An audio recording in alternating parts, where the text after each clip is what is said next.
हे शेलफिश आहेत, बॉइल्ड केलेत. आता आपण साफ करूया ह्यांना.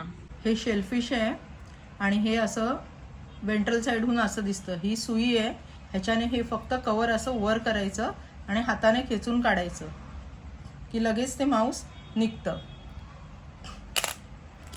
आता आपण अजून एक शेलफिश साफ करूया. पुन्हा आपण त्याचं कवर काढलेलं आहे आणि पुन्हा आपण ते हे केलंय, साफ केलंय. आता एक लास्ट दाखवते मी.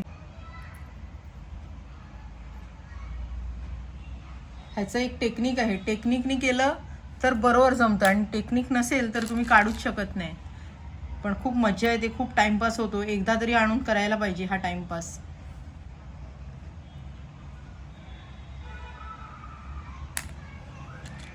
ह्याची ना रेस